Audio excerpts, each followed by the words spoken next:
My dad built this fence 2 or 3 years ago out of wood from a fence that went all the way around the 4.5 acres and a deck.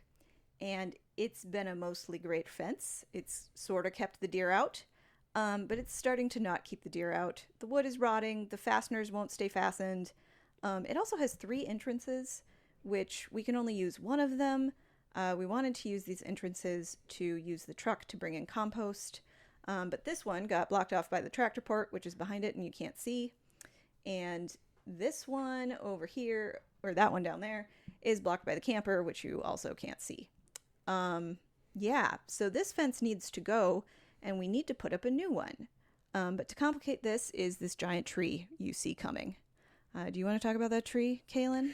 Yeah, so what kind of a tree is it again? It's a silver maple. Silver maple. So what we know about silver maples is that they rot from the inside out. So this tree needs to go away eventually.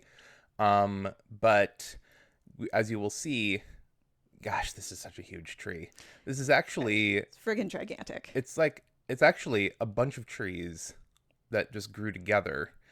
And the thing with the tree is that there are branches that are hanging over usable parts of the garden. If they weren't so shaded by these Yeah, branches. creates really nice shade to hang out in, but not good for plants to grow. Corn will not grow there. So when we get the fence down, tree goes down. Yep. So this project is called Goodbye Fence, Killer Tree. And we are Anne and Kaylin, and this is Practical Craft, a show that will have a tagline at some point. So the big thing about this is that we have some serious time constraints. Because first, we need to take down the fence. We need to take down the tree. And then we need to put up a fence. And we need to do all of that before we plant things that the deer will eat in April. And it's already April. Yeah, we're already behind. So here we are with a good part of the fence down already. We took the wiring down and the bracing down, all of the doors to the entrances we took down. And this is the inside of the garden. Yeah, usually at this time of year it would have a lot more happening. Here's how we took out the posts With a tractor. with Anne's dad's tractor. So here's the close-up. If you want to try this yourself, it's just a chain. Yeah, a chain that we wrapped around, and then we used the tension of the chain to pull up the posts. Yeah, and then, yeah, that's how rotten the wood was. Yep. It was very rotten. So the tree. Oh boy, the tree. So the tree is huge, as we've already pointed out. And we got a quote on getting it down professionally, and that was $10,000. $10,000. They would have had to take down each of these sections that Yes. you can kind of see with my little With squiggly your circles. weird scribbles. Yeah, and like on the inside, it's that rotten. Yeah. So we made a different plan. A plan that I suggested to Anne's dad, Hiram, that we should just do it ourselves. So we rented a hydraulic lift, but what ended up happening on the day that it was supposed to arrive is that we got a call saying that the battery wasn't working, and so Hiram decided to go and do it himself with whatever tools he had. That's his hedge trimmer that he got stuck in the tree while he was trying to cut it down. And as you saw, he was directly under those branches. We were all very angry and trying to convince him not to do this. I even called my brother. But luckily the hedge trimmer got stuck. And this is our favorite footage of him getting the hedge trimmer free. So he's been trying to pry the branch just enough so that the hedge trimmer will fall out. And yep, there we go. The tree branch broke the hedge trimmer. And we did take two. Yep, take two. So Mom got Dad to consult a professional called the Tree Ninja, who gave them good advice. Their friend, who is a doctor, still told them not to because he'd just had somebody in the ER who'd broken both of his legs while trying to do the same thing. So we're going to say this is not advice. This is an account of things we did, not things we think you should do. And once again, an ER doctor literally begged us not to do this. Yep. Just don't do this. Should we cut that tree down? Yeah, let's cut that tree down. Do you think we should use that machine? Yeah, let's use that machine. Stop!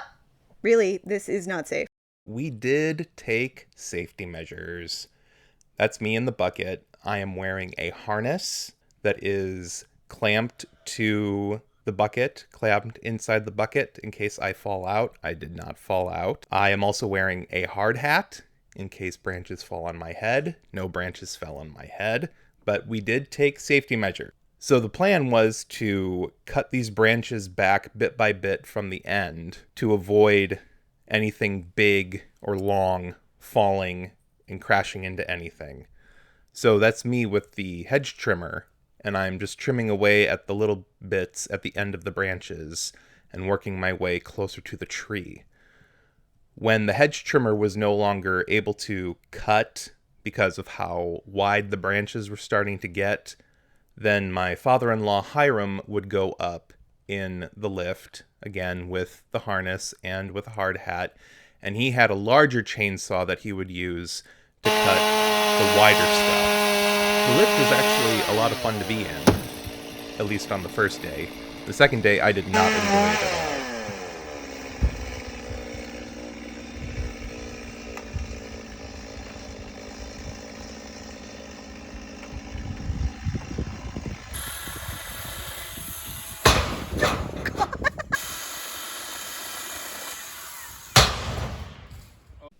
After 2 days of sawing away at this tree, we only managed to get 1/3 of it down. But it was the third that we needed to get down in order to take that shade away from the garden and in order to move forward with building the new fence. If you join us next time, you'll get to see us build a fence off of this rough sketch Yes. on the back of a paper bag. Rough sketch that tells me exactly what I need to do to build this fence. And if you come for the episode where we build a camper off of my rough sketch, you might notice this is just kind of how we work. Ah, hey! That is not a good place to do that. Go look at this tree.